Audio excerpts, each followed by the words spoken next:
कालू जी, आज तक तुमने मुझे दिया ही क्या है? आज तक तुमने मुझे कभी एक सोने का हार भी नहीं दिया है। बस मुझे शादी पर ही मेरी माँ ने मुझे एक सोने का हार दिया था, वे भी तुम बेचकर खा गए हो। बस कालू जी, मैंने कह दिया है कि तुम मुझे एक सोने का हार ला कर दो। रानी, तुम बिल्कुल भी चिंता ना करो, मैं किसी पक्षी का सोने का हार चोरी कर कर तुम्हें लाकर दे दूंगा। बाप रे, कितनी तेज हवा चल रही है। मैंने जो भोजन लाकर रखा था, वे भोजन तो जमीन में गिर गया। चलो, अब मुझे दोबारा से भोजन ढूंढने के लिए जाना होगा। फिर मीनू चिड़िया भोजन जमा करने के लिए चली जाती है। मीनू चिड़िया भोजन ढूंढती ढूंढती जा रही होती है तो मीनू चिड़िया बहुत ज़्यादा थक जाती है, इसीलिए वे एक नदी के पास आकर बैठ जाती है। मीनू चिड़िया नदी के पास बैठी ही होती है कि मीनू चिड़िया को सामने ही एक सोने का हार पड़ा हुआ दिखता है। मीनू चिड़िया फौरन उस सोने के हार के पास आती है। ये हार तो बहुत कीमती लगता है और ये हार तो सोने का है। लगता है किसी पक्षी का हार यहाँ पर गिर गया होगा। मुझे उस पक्षी को उसका ये हार लौटाना होगा। लेकिन मुझे कैसे पता चलेगा कि ये हार किस पक्षी का है? चलो, मैं एक एक पक्षी के पास जाकर उससे पूछती हूँ कि ये हार किस पक्षी का है। फिर मीनू चिड़िया वे सोने का हार लेकर तोते के पास चली जाती है। तोती जी, ये हार मुझे नदी के पास से मिला है और ये हार सोने का है। क्या ये सोने का हार आपका है? नहीं मीनू चिड़िया, ये हार मेरा नहीं है। इतना महंगा हार मेरे पास कहाँ से आएगा? मीनू चिड़िया, एक काम करो, तुम कबूतर के पास जाओ, क्या पता ये हार कबूतर की पत्नी का हो। ठीक है तोते, मैं कबूतर के पास जाती हूँ।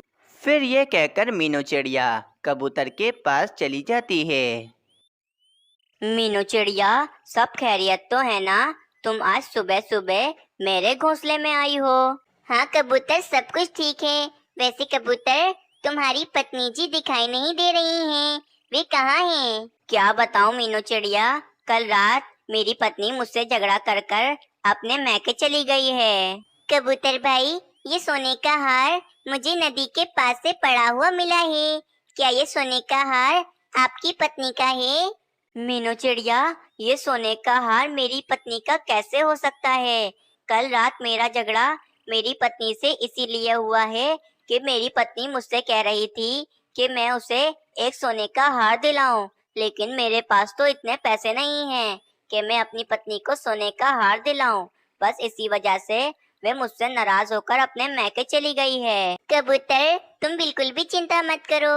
ये हार जिस किसी पक्षी का है, मैं उसे एक बार लौटा दूं, उसके बाद मैं और तुम तुम्हारी पत्नी के मैके चलेंगे और तुम्हारी पत्नी को वापस ले आएंगे। मीनू चिड़िया, तुम्हारा बहुत बहुत शुक्रिया। ये हार जिस किसी पक्षी का भी है, तुम उसे जल्दी से लौटा दो। उसके बाद हम दोनों मेरी पत्नी को लेने के लिए जाएंगे। और फिर मीनू चिड़िया वे सोने का हार लेकर बुलबुल के पास चली जाती है। बुलबुल बहन, मुझे ये सोने का हार नदी के पास से मिला है। क्या ये सोने का हार आपका है? नहीं नहीं मीनू चिड़िया, ये सोने का हार मेरा नहीं है। इतना महंगा हार मेरे पास कहाँ से आएगा? ये हार मुझे लगता है किसी अमीर पक्षी का है। पर बुलबुल बहन, हमारे जंगल में तो कोई भी अमीर पक्षी नहीं है। इतना महंगा हार आखिर किस पक्षी का होगा? चलो बुलबुल बहन, मैं रानी कौवे और कालू कौवे के पास जाती हूँ। बस वो ही रह गए हैं। मैं उनसे भी एक बार पूछ लेती हूँ कि ये सोने का हार उनका तो नहीं है ना? फिर ये कहकर वे मीनू चिड़िया रानी कौवी और कालू कौवे के पास चली जाती है। रानी कौवे, कालू कौवे, तुम दोनों अभी तक सो रहे हो? सुबह तो कब की हो गई है। चलो, अब उठ जाओ तुम दोनों। मीनू चिड़िया, मैं और रानी तो सुबह जल्दी ही उठ जाते हैं। मैंने और रानी ने भोजन खा लिया है और भोजन खाकर हमें बहुत जोरों से नींद आती है। इसीलिए तुम यहाँ से चली जाओ और हम दोनों को सोने दो। रानी कौवी उठो, मुझे तुमसे कुछ पूछना है। क्या ये सोने का हार तुम्हारा है? सोने के हार का नाम सुनकर तो रानी कौवी और कालू कौवा झट से उड़ जाते हैं। हाँ हाँ मीनू चिड़िया, ये सोने का हार मेरा ही है। इस सोने के हार को मैं कब से ढूंढ रही थी। तुम्हें ये हार कहाँ से मिला? वो रानी कौवी, ये सोने का हार मुझे नदी के पास से मिला है। ये हार पक्का तुम्हारा ही है ना? हाँ हाँ मीनू चिड़िया, ये सोने का हार मेरा ही है। ये सोने का हार शादी के वक्त मेरी माँ ने मुझे तोहफे में दिया था। रानी कौवी, ये सोने का हार बहुत महंगा लगता है। ये हार मैं तुम्हें अभी दे रही हूँ और आगे से इस हार को तुम संभाल कर रखना। फिर वे मीनू चिड़िया वे सोने का हार रानी कौवी को देकर वहां से चली जाती है। रानी, मुझे तो नहीं लगता कि तुम्हारी कंजूस माँ ने इतना महंगा सोने का हार तुम्हें दिया होगा। जरूर तुम झूठ बोल रही हो। कालू जी, मेरी बेचारी गरीब माँ इतना महंगा हार मुझे कहाँ से देगी? मैंने तो मीनू चिड़िया से झूठ बोला कि ये हार मेरा है, लेकिन ये हार मेरा नहीं है। रानी, क्या एक्टिंग करती हो तुम? जब तुम मीनू चिड़िया से कह रही थी कि ये सोने का हार तुम्हारा है, तो जब मुझे भी ऐसा ही लग रहा था कि तुम सच कह रही हो और ये सोने का हार तुम्हारा है। कालू जी, मैं आज बहुत ज्यादा खुश हूँ। इतना महंगा सोने का हार आज मुझे मिल गया है। मैं जल्दी से इसे पहन लेती हूँ। फिर वे रानी कौवी जल्दी से वे सोने का हार अपने गले में पहन लेती है। दूसरी तरफ जंगल के तोते महाराज और तोती रानी बहुत ज्यादा परेशान होते हैं, क्योंकि मीनू चिड़िया को जो सोने का हार मिला था वे असल में तोती रानी का होता है, जो कल रात ही चोरी हो गया था। तोते जी, मेरा हार किसी ने चोरी कर लिया है। कल रात जब मैं सो रही थी तो किसी चोर ने मेरा सोने का हार चोरी कर लिया है। वे हार मेरे पुरखों का है। आप कुछ भी करें और मेरा हार मुझे वापस ला कर दें। रानी जी, आप बिल्कुल भी परेशान ना हो। आपका सोने का हार जिस किसी ने भी चुराया है, मैं उसको नहीं छोड़ूंगा। उसको मैं कड़ी से कड़ी सजा दूंगा। तोते जी, मुझे तो ऐसा लगता है कि मेरा सोने का हार किसी पक्षी ने चुराया है। आप सभी पक्षियों के घोंसले की तलाशी लें, मेरा हार जरूर मिल जाएगा। उल्लू सैनिक, जाओ जाके जंगल के एक एक पक्षी के घोंसले की तलाशी लो और पता करो कि किसने रानी जी का सोने का हार चोरी किया है। जो हुकुम महाराज, मैं अभी जाता हूँ और जाकर सभी पक्षियों के घोंसले की तलाशी लेता हूँ। इतना कहकर वे उल्लू सैनिक पक्षियों के घोंसले की तलाशी लेने के लिए चला जाता है। कल रात को मैंने तोती रानी का कितनी मुश्किलों से हार चोरी किया था।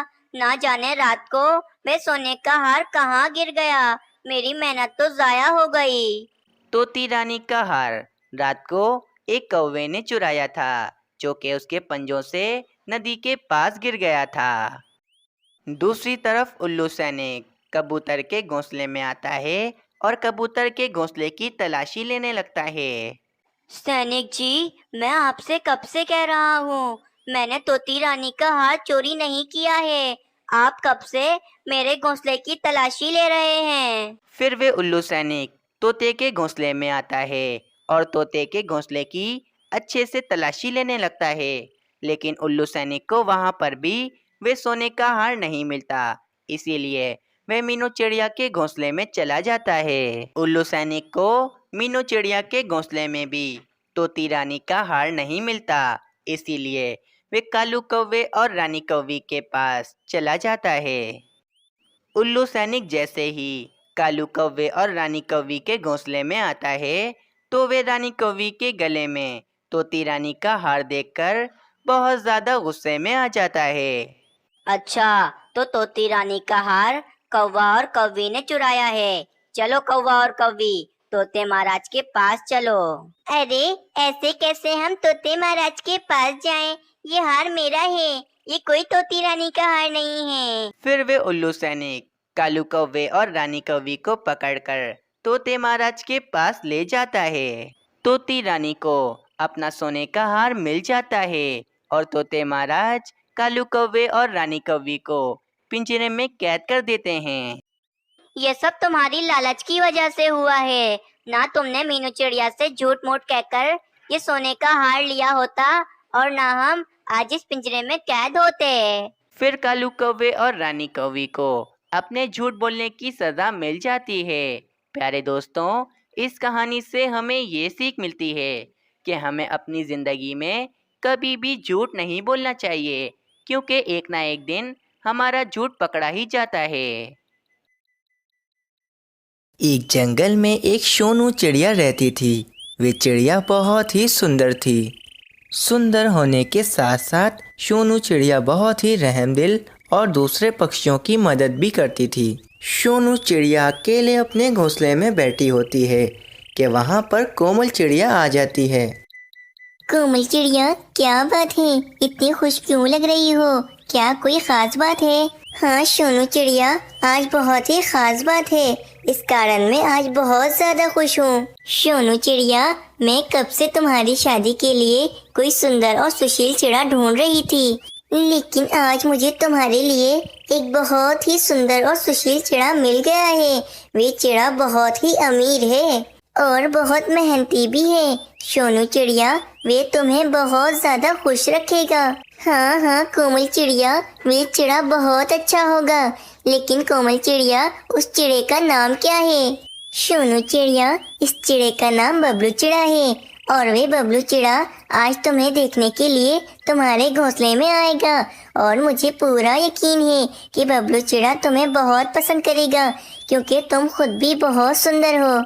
दोपहर हो जाती है। सोनू चिड़िया के घोंसले में मीनू चिड़िया, कोमल चिड़िया और बबलू चिड़ा आ जाते हैं। बबलू चिड़ा बहुत ज़्यादा सुंदर था और वे बहुत अमीर भी था। इस कारण वे बबलू चिड़ा बहुत घमंडी भी था। परंतु बबलू चिड़े को सोनू चिड़िया बहुत अच्छी लगती है और वे झट से सोनू चिड़िया को पसंद कर लेता है। सोनू चिड़िया, तुम बहुत सुंदर हो और तुम में कोई भी ऐब नहीं है। इस कारण मुझे तुम बहुत पसंद आई हो। अगर तुम में कोई ऐब होता तो मैं तुम्हें कभी भी पसंद नहीं करता, क्योंकि मैं खुद भी इतना अमीर और सुंदर जो हूँ। तो भला मैं ऐसी चिड़िया से शादी क्यों करता जिसमें कोई ऐब होता। तुम बिल्कुल ठीक हो सोनू चिड़िया, मैं तुमसे शादी करने के लिए तैयार हूँ। अरे वाह, कितनी अच्छी बात है ये। अब कितने दिनों बाद हमारे जंगल में कोई खुशियाँ आएंगी और हम सारे पक्षी मिलकर खूब मौज मस्ती करेंगे। हाँ मीनू चिड़िया, मैं बहुत ज्यादा खुश हूँ। सोनू चिड़िया, अब तुम्हारा रिश्ता बबलू चिड़े के साथ पक्का हो गया है। अब इस बात पर तुम मुझे दावत दोगी। अरे कोमल चिड़िया, भला ये भी कोई पूछने वाली बात है। मैं तुम दोनों की दावत करूँगी। मीनू चिड़िया, कोमल चिड़िया, कल तुम दोनों मेरे घोंसले में आ जाना। कल मैं तुम दोनों को खूब मजे मजे का भोजन खिलाऊंगी। अगले दिन सोनू चिड़िया दावत के लिए भोजन ढूंढने निकल जाती है और वे भोजन ढूंढ रही होती है कि सोनू चिड़िया बहुत ज़्यादा थक जाती है और वे एक पेड़ पर आकर बैठ जाती है। वहाँ से एक चील भी गुजर रही होती है। वे चील सोनू चिड़िया को देखकर बहुत ज़्यादा खुश हो जाती है और वे सोनू चिड़िया पर हमला करने के लिए उसके पास जाती है। आज कितने दिनों बाद मुझे एक सुंदर चिड़िया का मांस खाने को मिलेगा। सफेद चिड़िया, मैं तुम्हें मारकर खा जाऊंगी। सोनू चिड़िया चील से बहुत ज़्यादा डर जाती है और वे अपनी जान बचाने के लिए वहाँ से उड़ जाती है। सोनू चिड़िया का शिकार करने के लिए चील फौरन सोनू चिड़िया के पीछे पीछे जाती है। वे चील सोनू चिड़िया के बहुत करीब आ जाती है और वे सोनू चिड़िया को अपने पंजों से पकड़ ही रही होती है कि वे सोनू चिड़िया का पर लड़खड़ाता है और वे ज़मीन पर जा गिरती है, जिसकी वजह से वे सोनू चिड़िया उस चील की नज़रों से ओझल हो जाती है और वे चील उदास होकर वहाँ से चली जाती है। बेचारी सोनू चिड़िया चील की वजह से ज़मीन पर जा गिरती है और इस कारण इसका एक पर भी टूट जाता है और बहुत ज़्यादा खून भी निकल रहा होता है। सोनू चिड़िया बिल्कुल निढाल हो चुकी थी और इसे काफ़ी दर्द भी हो रहा था। वहीं से मिट्ठू तोता जा रहा होता है। वे सोनू चिड़िया को ज़ख्मी ज़मीन पर पड़ा हुआ देख लेता है और फौरन इसके पास जाता है। सोनू चिड़िया, ये तुम्हारे साथ क्या हो गया? तुम्हारा ये पर कैसे टूट गया? तुम्हें कितना दर्द हो रहा होगा, तुम्हारा कितना खून भी निकल रहा है। मिट्टू तोते, मुझ पर एक चील ने हमला कर दिया था, जिस कारण मैं जमीन में गिर गई और इसकी वजह से मेरा एक पर भी टूट गया है। मिट्टू तोते, देखो कितना खून निकल रहा है, मुझे बहुत ज्यादा तकलीफ हो रही है। बहुत बुरा हुआ तुम्हारे साथ सोनू चिड़िया, परंतु तुम चिंता मत करो। चलो तुम मेरी पीठ पर बैठ जाओ, मैं तुम्हें वैद्य जी के पास ले जाता हूँ, तुम बिल्कुल ठीक हो जाओगी सोनू चिड़िया। और फिर वह मिट्ठू तोता सोनू चिड़िया को उल्लू वैद्य जी के पास लेकर आ जाता है। वहाँ पर मीनू चिड़िया और कोमल चिड़िया भी आ जाती हैं। मीनू चिड़िया और कोमल चिड़िया सोनू चिड़िया की ये हालत देखकर बहुत ज़्यादा चिंतित हो जाती हैं। उल्लू वैद्य जी, मेरी दोस्त सोनू चिड़िया ठीक हो जाएगी ना? इसका एक पर टूट गया है, अब क्या होगा? क्या अब ये सोनू चिड़िया कभी उड़ नहीं पाएगी? अरे नहीं नहीं मीनू चिड़िया, ऐसी बात नहीं है। शुक्र है सोनू चिड़िया का पर टूटा है, इसका बाजू नहीं टूटा। कुछ महीनों तक सोनू चिड़िया उड़ नहीं सकेगी, परंतु कुछ महीनों के बाद सोनू चिड़िया के नए पर आ जाएंगे और वह फिर से उड़ने लगेगी। अगर सोनू चिड़िया का बाजू टूट जाता तो फिर सोनू चिड़िया के कभी भी नए पर नहीं आते और वे हमेशा हमेशा के लिए उड़ नहीं पाती। शुक्र है ऊपर वाले का कि ज्यादा नुकसान नहीं हुआ है, वरना तो सोनू चिड़िया कभी भी उड़ नहीं पाती। अगले दिन मीनू चिड़िया और कोमल चिड़िया सोनू चिड़िया को इसके घोंसले में ही दाना लाकर दे देती हैं। सोनू चिड़िया, मैंने और कोमल चिड़िया ने तुम्हारे लिए कुछ भोजन का इंतजाम कर दिया है, अब तुम आराम से भोजन कर सकती हो। लेकिन सोनू चिड़िया, जब तक कि तुम्हारे नए पर नहीं आ जाते, जब तक तुम अपने एक पर से उड़ने की बिल्कुल भी कोशिश मत करना। हाँ सोनू चिड़िया, तुम बिल्कुल ठीक हो जाओगी, कुछ महीनों के बाद तुम्हारे नए पर निकल आएंगे और फिर तुम दोबारा से उड़ने लगोगी। हाँ मीनू चिड़िया, कोमल चिड़िया, परंतु तुम दोनों का बहुत बहुत धन्यवाद, और तुम दोनों मेरी सच्ची दोस्त हो। एक सच्चे दोस्त का पता तभी लगता है जब वे हमारे मुश्किल वक्त में हमारे साथ खड़ा हो, और तुम दोनों मेरी बहुत मदद कर रही हो। देखना कोमल चिड़िया, मीनू चिड़िया, एक दिन आएगा जब मैं भी तुम दोनों की बहुत मदद करूंगी। ये सब बातें हो रही होती हैं कि वहाँ पर बबलू चिड़ा आ जाता है और वह सोनू चिड़िया के बाजू पर पट्टी बंधा हुआ देख बहुत ज़्यादा गुस्सा होता है। सोनू चिड़िया, ये तुमने क्या कर दिया अपने साथ? अपना एक पर ही कटवा लिया, अब तुम कभी भी उड़ नहीं सकोगी, तुम्हारे अंदर एक कमी आ गई है। सोनू चिड़िया, अब मैं इस कारण तुमसे कभी भी शादी नहीं करूँगा। ये तुम क्या कह रहे हो बबलू चिड़ी? तुम मेरे साथ ऐसा नहीं कर सकते, और वैसे भी ऐसा नहीं है कि मैं कभी उड़ नहीं सकती। तुम देखना बबलू चिड़े, मैं कुछ महीनों के बाद फिर से उड़ने लगूंगी। नहीं नहीं सोनू चिड़िया, अब मुझे तुम पर बिल्कुल भी भरोसा नहीं है। मैं जानता हूँ कि तुम कभी भी उड़ नहीं सकोगी, और वैसे भी तुम में कमी आ गई है, इसीलिए अब मैं तुम्हें पसंद नहीं करता हूँ। मैं बहुत सुंदर हूँ और बहुत अमीर भी हूँ, और मुझे बहुत अच्छी से अच्छी चिड़िया शादी करने के लिए मिल सकती है, तो मैं तुम जैसी मासूम चिड़िया के साथ अपनी जिंदगी क्यों बर्बाद करूँ? परंतु बबलू चिड़े, ये तो गलत है, किसी के बारे में ऐसा नहीं सोचना चाहिए। बबलू चिड़े, आज तुम सोनू चिड़िया से शादी तोड़ दोगे तो इसका दिल भी टूट जाएगा। बबलू चिड़े, कहीं ऐसा न हो कि तुम्हें सोनू चिड़िया के दिल दुखाने की सजा मिल जाए। बस बस मीनू चिड़िया, तुम मुझे अपने भाषण मत दो। मैं अब सोनू चिड़िया से शादी नहीं करूँगा, चाहे तुम मुझे कुछ भी बोलो। इतना कहकर वे बबलू चिड़ा वहाँ से चला जाता है। मैं बिल्कुल भी अच्छी नहीं हूँ, अब मेरे साथ कौन शादी करेगा? मैं तो माजूर हो गई हूँ मीनू चिड़िया। मीनू चिड़िया, मैं अब क्या करूँगी? सोनू चिड़िया, तुम मत रो, बबलू चिड़े ने तुम्हारा दिल दुखाया है, और तुम देखना तुम्हारे दिल दुखाने की सजा उस बबलू चिड़े को जरूर मिलेगी। बस तुम रो मत, देखना तुम जल्दी ठीक हो जाओगी और फिर से तुम उड़ने लगोगी। फिर तुम्हारी शादी हम जल्दी ही करा देंगे, वरना अगर शादी के बाद तुम्हारा पर टूट जाता तो वे तब भी तुमसे शादी तोड़ देता। फिर तुम कहाँ जाती सोनू चिड़िया? वे बबलू चिड़ा अपने आप को बहुत सुंदर समझता है। सोनू चिड़िया जो घमंड करता है, इसका घमंड मिट्टी में मिल जाता है। तुम देखना, इस बबलू चिड़े को जरूर सजा मिलेगी। कुछ दिन ऐसे ही बीत जाते हैं और एक दिन बबलू चिड़ा सोनू चिड़िया के घोंसले में एक सुंदर सी चिड़िया को लेकर आता है।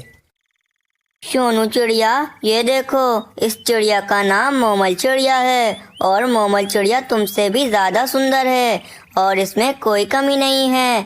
बहुत जल्द ही मेरी और मोमल चिड़िया की शादी हो जाएगी। शुक्र है मेरी तुम जैसी माजूर चिड़िया के साथ शादी नहीं हुई, वरना मेरी ज़िंदगी तो बर्बाद हो जाती। जो हुआ अच्छा हुआ। सोनू चिड़िया, देखो मुझे कितनी सुंदर मोमल चिड़िया मिल गई है। अब मेरी मोमल चिड़िया के साथ जल्द ही शादी हो जाएगी। मोमल चिड़िया बहुत ही सुंदर थी, परंतु मोमल चिड़िया बबलू चिड़े से भी ज़्यादा घमंडी थी और मोमल चिड़िया को अपनी सुंदरता पर बहुत ही नाज था। बबलू चिड़े की तरह मोमल चिड़िया को भी माजूर और ऐब वाले पक्षी बिल्कुल भी पसंद नहीं थे। बबलू चिड़ा बस इतना ही कहकर वहाँ से चला जाता है और बबलू चिड़े की बातें सुनकर सोनू चिड़िया बहुत ज़्यादा उदास हो जाती है। कितने दिन हो गए हैं, परंतु अभी तक मेरे नए पर नहीं आए हैं। ना जाने मैं कब फिर से आकाश में उड़ पाऊंगी।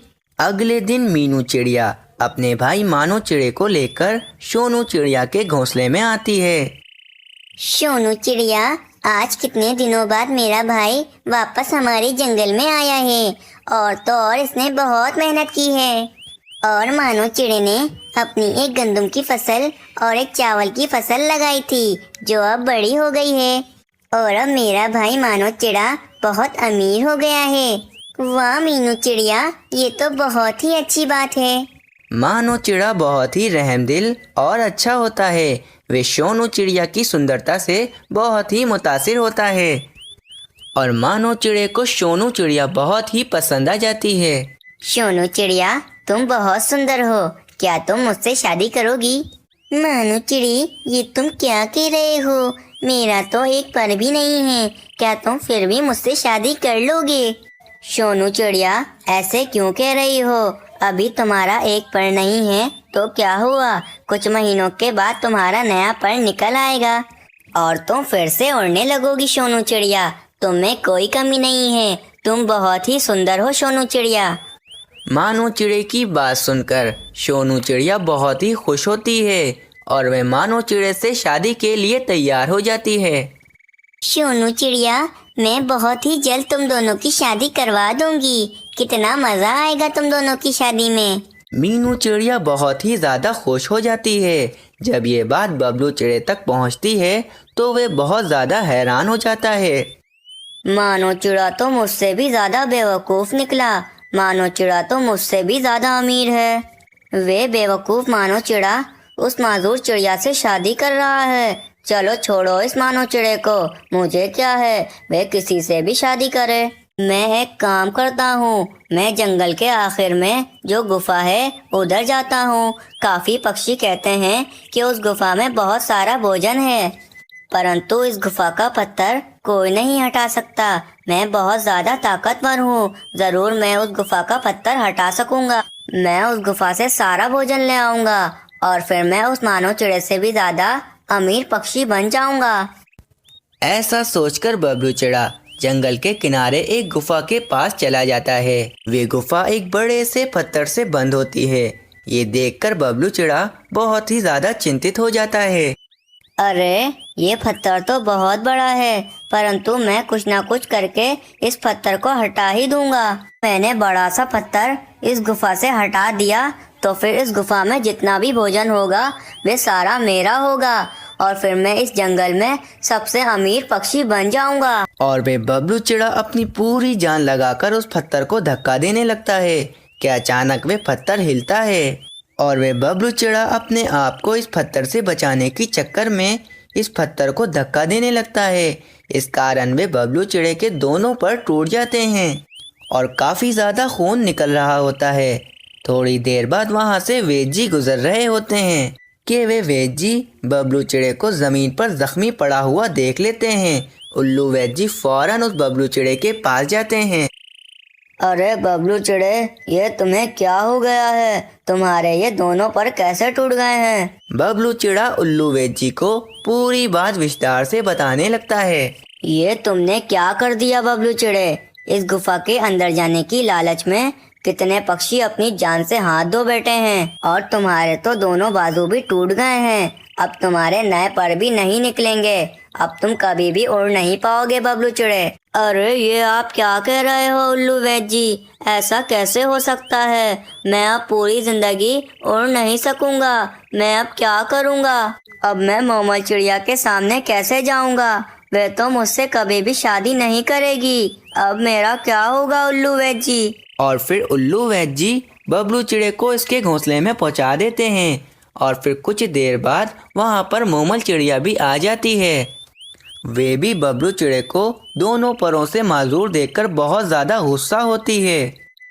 बबलू चिड़े, अब तो तुम भी माजूर हो गए हो और अब तो तुम पूरी जिंदगी उड़ नहीं पाओगे। मैं अब तुमसे शादी कर कर अपनी पूरी जिंदगी बर्बाद नहीं करूंगी।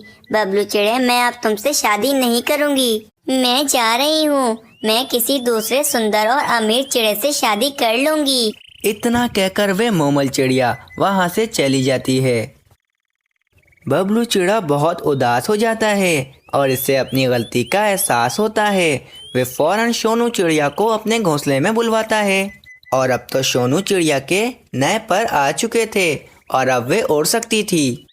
सोनू चिड़िया, ये देखो, मेरे दोनों बाजू टूट चुके हैं और अब मेरे कभी भी पर नहीं आएंगे, जिसकी वजह से मैं अब कभी भी उड़ नहीं सकूंगा। सोनू चिड़िया, मुझे माफ कर दो। मैंने तुम्हारे साथ बहुत गलत किया था। मुझे इसकी सजा मिल गई है। बबलू चिड़े, मैंने तुम्हें माफ किया, लेकिन बबलू चिड़े आगे से कभी घमंड मत करना। मुझे बहुत दुख है बबलू चिड़े कि अब तुम कभी उड़ नहीं सकोगे। लेकिन बबलू चिड़े, आज के बाद तुम कभी भी किसी पक्षी के साथ गलत मत करना। और फिर इस तरह बबलू चिड़े को अपने किए की सजा मिल जाती है। फिर कुछ दिनों के बाद सोनू चिड़िया और मानो चिड़े की खूब धूमधाम से शादी हो जाती है। इस कहानी से हमें ये प्रेरणा मिलती है कि हमें कभी भी दूसरों को खुद से कमतर नहीं समझना चाहिए और ना ही किसी का दिल दुखाना चाहिए, क्योंकि जो दूसरों का दिल दुखाते हैं वे खुद भी कभी खुश नहीं रह पाते हैं।